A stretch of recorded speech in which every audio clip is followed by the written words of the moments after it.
that made fresh guac for the big game, you are not the only one having some avocados left over. I often have a few ingredients left in the kitchen following the big game every year as I cook so much food for so many people. So I've partnered with Avocados from Mexico to give you a few ideas of what you can cook with your leftover avocados. I love avocados from Mexico because they're healthy, delicious, and always in season. So I want to show you a few things I've made to give you some ideas. Here I have a very chubby breakfast burrito that has scrambled eggs, pico de gallo, and avocado. So I call it a la mexicana.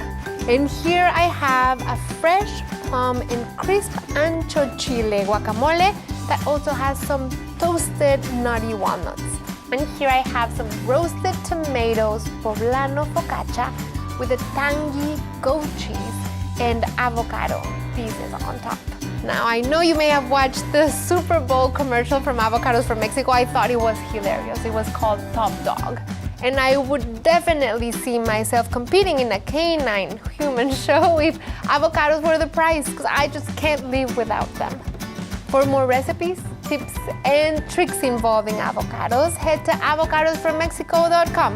I'll see you there.